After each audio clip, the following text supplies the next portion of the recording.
I'm going to talk today about an aspect of Jersey in the First World War. Some of you may have heard me talk about the general subject, and it's a big, big subject. And this is more to do with some specifics about Jersey and the impact on Jersey. And we're going to think about two important questions today. How was Jersey affected by the First World War? And how did Jersey people respond to the challenge that was presented by this terrible conflict between 1914 and 1918. I'm also going to say very clearly that I'm not going to give a lecture today. That's why I'm not standing behind there. It's not a lecture, it's a talk. It's not terribly academic. I'm not an academic in that sense. So it's a mixture of fact, it's a mixture of conjecture, opinions, views, and I'd like you all, as you're listening to what I'm saying, to think about the questions that I'm posing or was posed to the island back in 1914 and between 1914 and 1918. Think how you might have reacted, because I'm going to present some information about how the island reacted, people in the island reacted. Think about how you'd react to this day. So we've got conflicting interests to talk about today. It's called, the title of the talk is Battle Royal, and the Royal refers to potatoes for a start. And Jersey Royals came into conflict with the military. That's the Lieutenant Governor, indeed. That's a chap called Alexander Wilson. And he does have a slight resemblance to potato if I look at him very... I've seen him in other photos looking better, but this is Alexander Wilson. He was our Lieutenant Governor during the First World War. Actually, he was our second Lieutenant Governor. The first one, a chap called Rochford, left in 1916, and Wilson turned up in late 1916 to take over. And he's a military man. He's come out of the Canal Zone. He's been fighting the Turks down in Egypt. So he's unlike a lot of the governors we got here who have perhaps been semi-retired. Use that very carefully. He was an active military man, and he was determined to ensure that Jersey played its part in the First World War. And this was to bring him into a certain amount of conflict with those who were determined that the Jersey Royal potatoes would not lose their great preeminence that they had in the years before the war. Let's talk a little bit about the potatoes if we can. Now, I'm not an expert in potatoes or agriculture, and therefore what I tell you now may be slightly incorrect, but you can correct me afterwards rather than during the talk you would. In the mid-19th century, Jersey had two major industries that were going into decline, which was shipbuilding and fishing. It had been very successful after the Napoleonic Wars, but things were changing and Jersey needed to look for somewhere different to earn its money.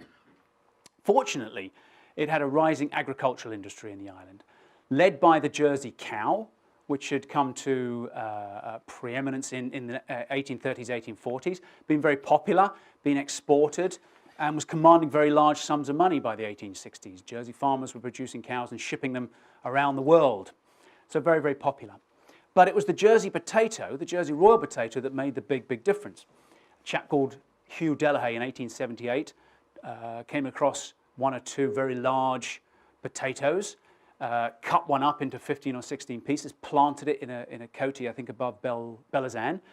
Next year it produced a crop of unusual small kidney-shaped potatoes, very large crop, and they were very tasty. And so he planted more, and next thing you know, the Jersey Royal fluke, Jersey Royal potatoes it became known, developed locally and was highly popular.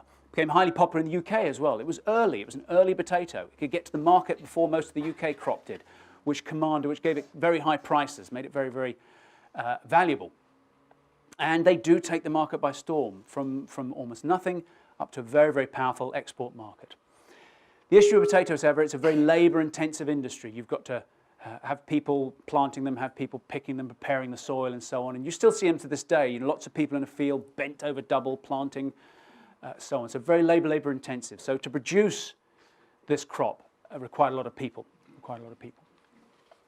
Now, some figures really. The crop that was produced was predominantly exported to the UK, apart from those that were eaten here.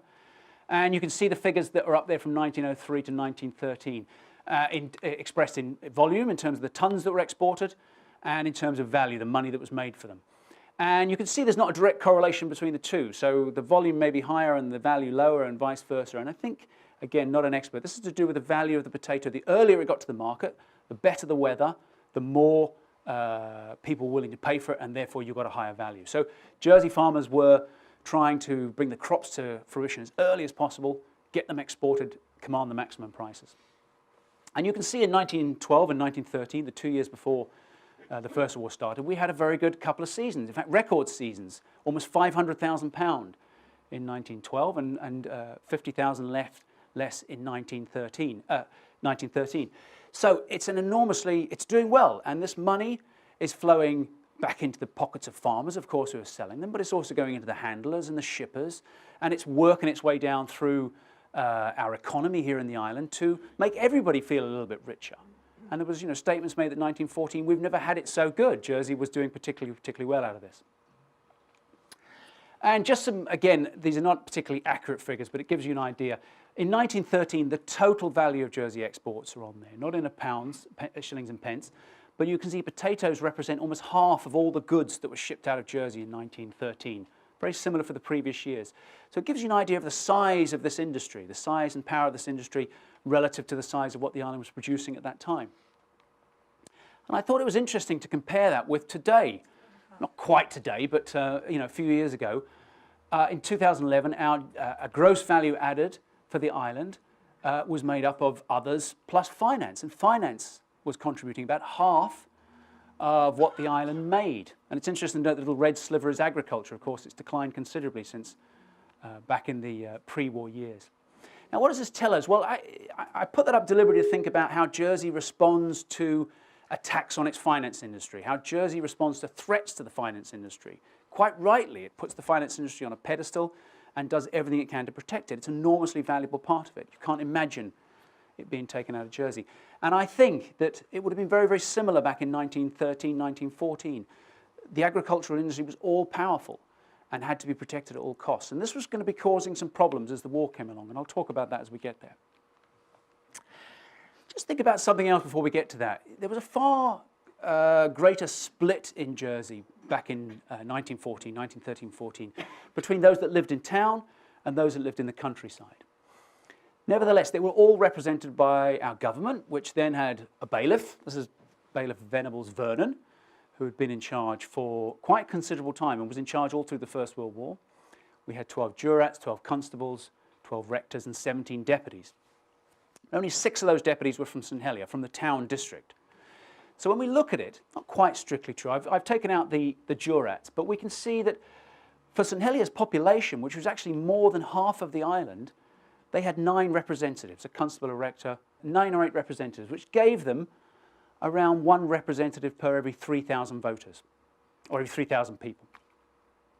The other parishes had less people living in them, but far more representation, giving them a far lesser number of people per state's member.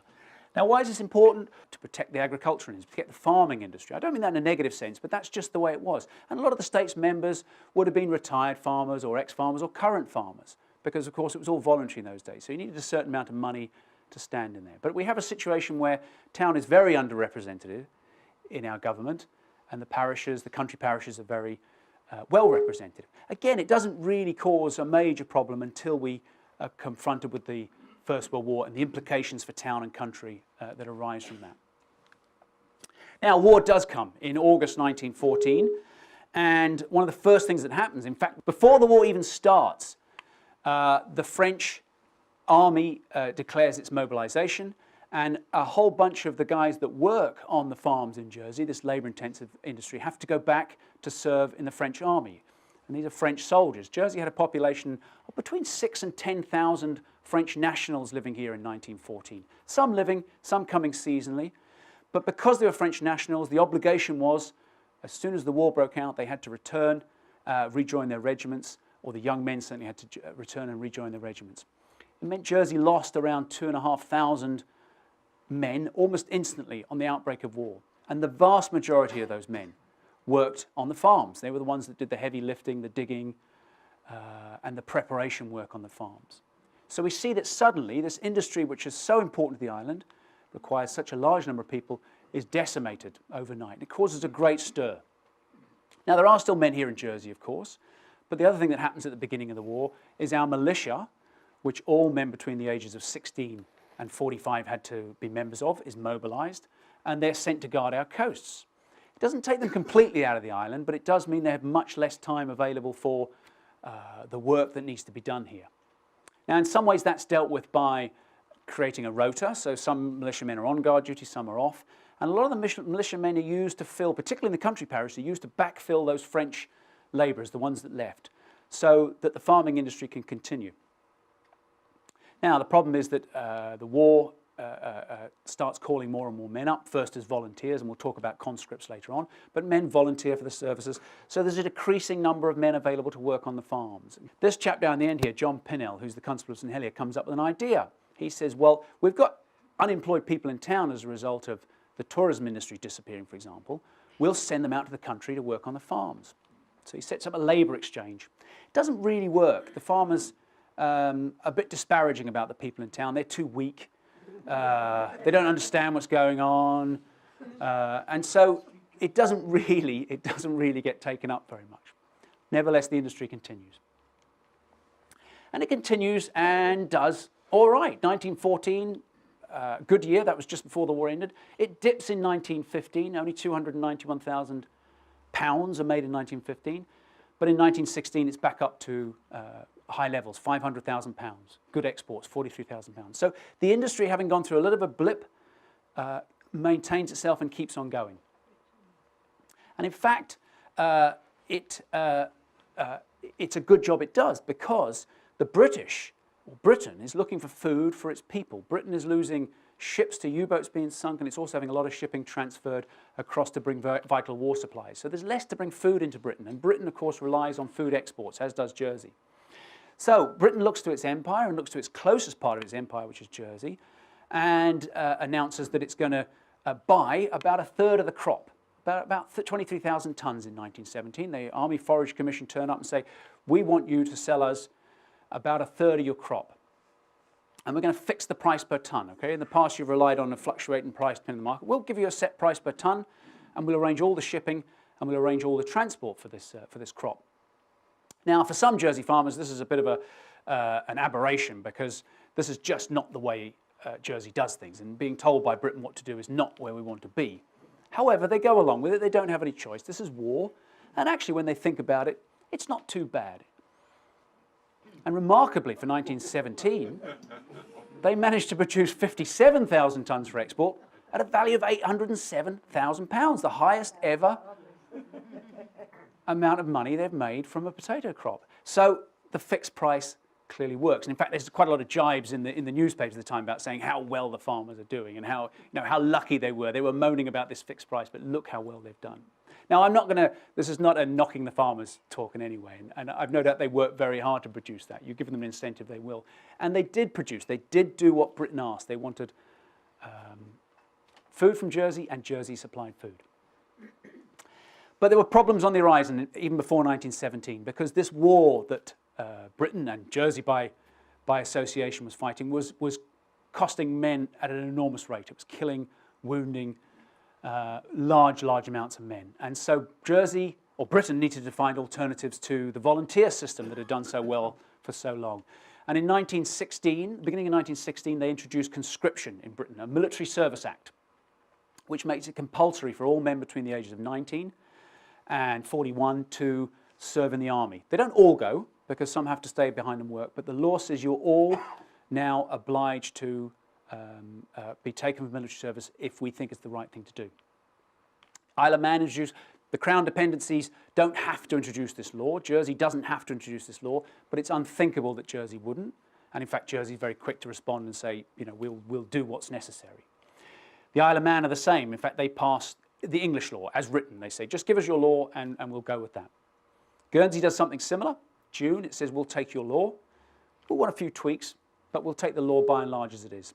Jersey's the last to think about it, but it does announce it's going to take the military, or put in place the military service law. Jerseymen will be conscripted, but we want a few twists in it. We want a few little things that are special for Jersey. And one of the things they wanted to do was exempt classes of workers in Jersey, whole classes of workers. And it was clearly angled towards exempting agricultural workers. Not only did they want to exempt them from military service, they wanted to exempt them from militia service as well. Such was the concern that they would be unable to continue producing the crops.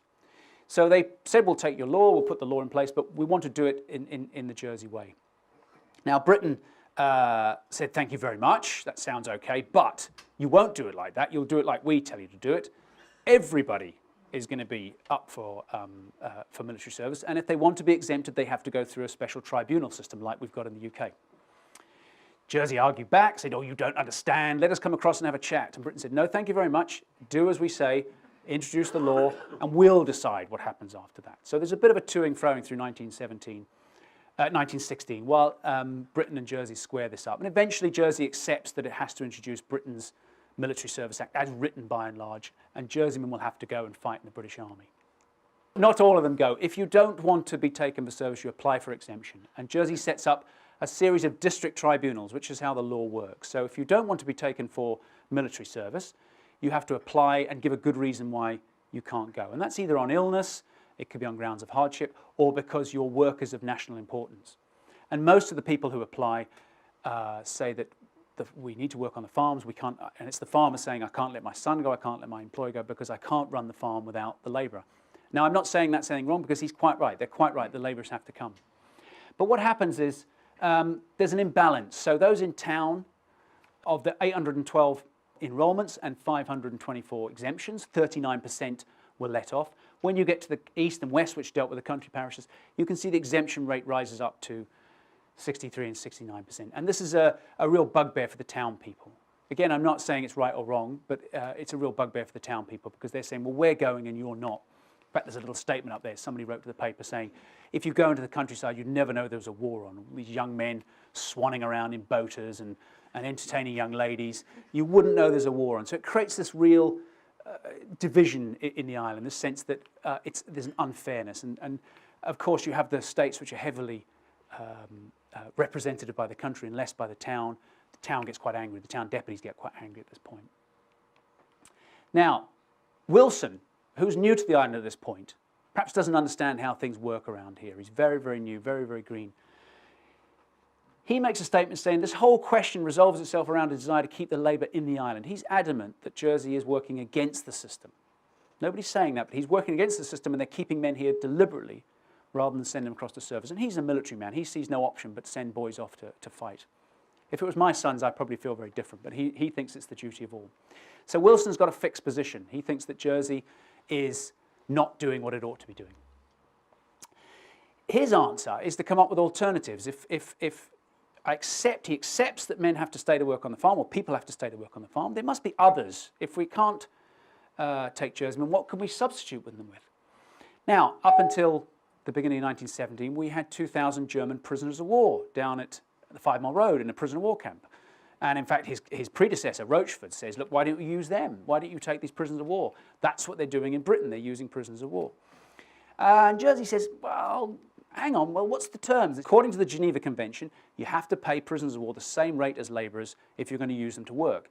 Jersey farmers don't like that at all. Jersey politicians don't like that at all. The idea of paying the enemy, the Hun, as Sheila was saying with their stuck pigs, the idea of paying the same money was just unacceptable to Jerseymen. So the prisoners sent away. A few stay to work on the docks, but the majority go back to England.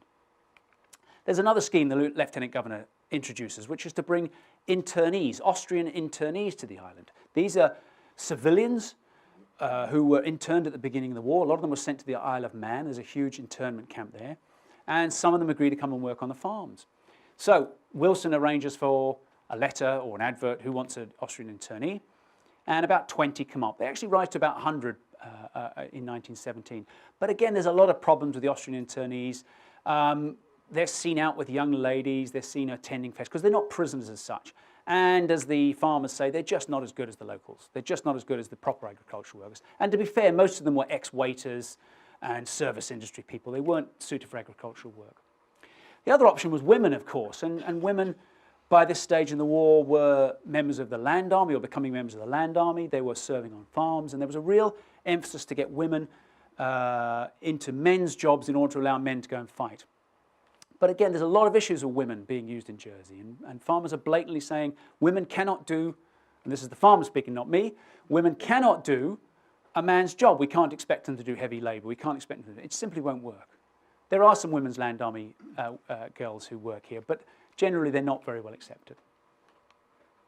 So if Wilson can't get the farmers or get Jersey to accept substitutes, he decides the answer is to change the rules. He's going to impose new rules for 1918 to at least stop what he thought was going on in 1917, which was profiteering. And he says to the local farmers or local government, there'll be no earlies. We don't want these immature potatoes going off to the UK, because leave them in the ground, let them grow bigger, higher volume, more food. So he says no lifting before June, okay? The June will be the time, the earliest you can lift any potatoes.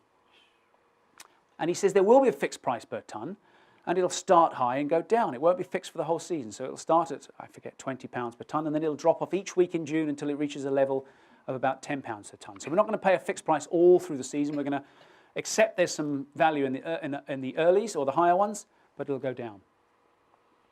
And actually, he says to Britain, he writes in a letter, you have to tell Jersey to do this because the farming element prevails in the States. So he's adamant that Britain has to tell Jersey this is how it's going to be. Accept the rules or not at all.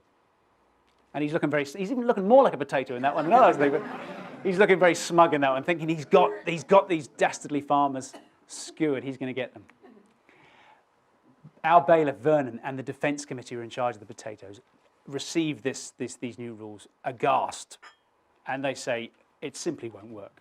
It simply won't work. We know what you're trying to do, but it won't work because you can't leave these potatoes in the ground. The very nature of these potatoes mean they only reach a certain size. They won't keep on growing if you leave them there. They'll rot. And actually, the soils they're growing in, they won't get to any bigger size. That's the maximum they'll get. And they also said there's no point leaving it till June to lift. If you leave it till June to lift, what happens is our potatoes will hit the English market at the same time as the English potatoes, and they'll be worth no money. The only reason they're worth money, apart from being very nice potatoes, is we get them there earlier. So there's no point doing that.